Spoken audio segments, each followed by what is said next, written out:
നോക്കി നിൽക്കത്തേ ഉള്ളൂ. വരൂല എന്ന് പറഞ്ഞാൽ വരൂല. ഒരു മീൻ കഷ്ണം ചോദിച്ചപ്പം ഒറ്റയ്ക്ക് തിന്നിട്ട് എപ്പോ വന്ന സോപ്പിടാൻ വന്നേക്കണം. വരൂല തന്തേ, വരൂല. ഇവിടെ തന്നെ ഇരിക്കുള്ളൂ. ഇതെന്തൊരു പാത്രം?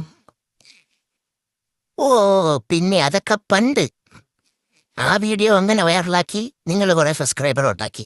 ഇനി ഞാൻ ചാടൂല. ചാടൂല എന്ന് പറഞ്ഞാൽ ചാടൂല. ഇങ്ങനെ പറഞ്ഞാൽ മനസ്സിലാവില്ലേ? മൈൻഡ് ചെയ്യാതെ ഇരിക്കുന്ന കണ്ട അറിഞ്ഞൂടെ ഞാൻ ഭയങ്കര ആറ്റിറ്റ്യൂഡാണെന്ന്. പാത്രമല്ല, ഇനി പരവതാനി വിളിച്ചാലും ശരി തന്നെ ഞാൻ വരൂല. പറഞ്ഞ മനസ്സിലായില്ലേ? ഒറ്റയ്ക്ക് മീനം തിന്നിട്ട് ചന്ദ്രികൻ കൊണ്ട് വന്നേക്കാണ് പതപ്പിക്കാൻ. ദാ മേലോട്ടൊക്കെ കയറി വരുന്നു.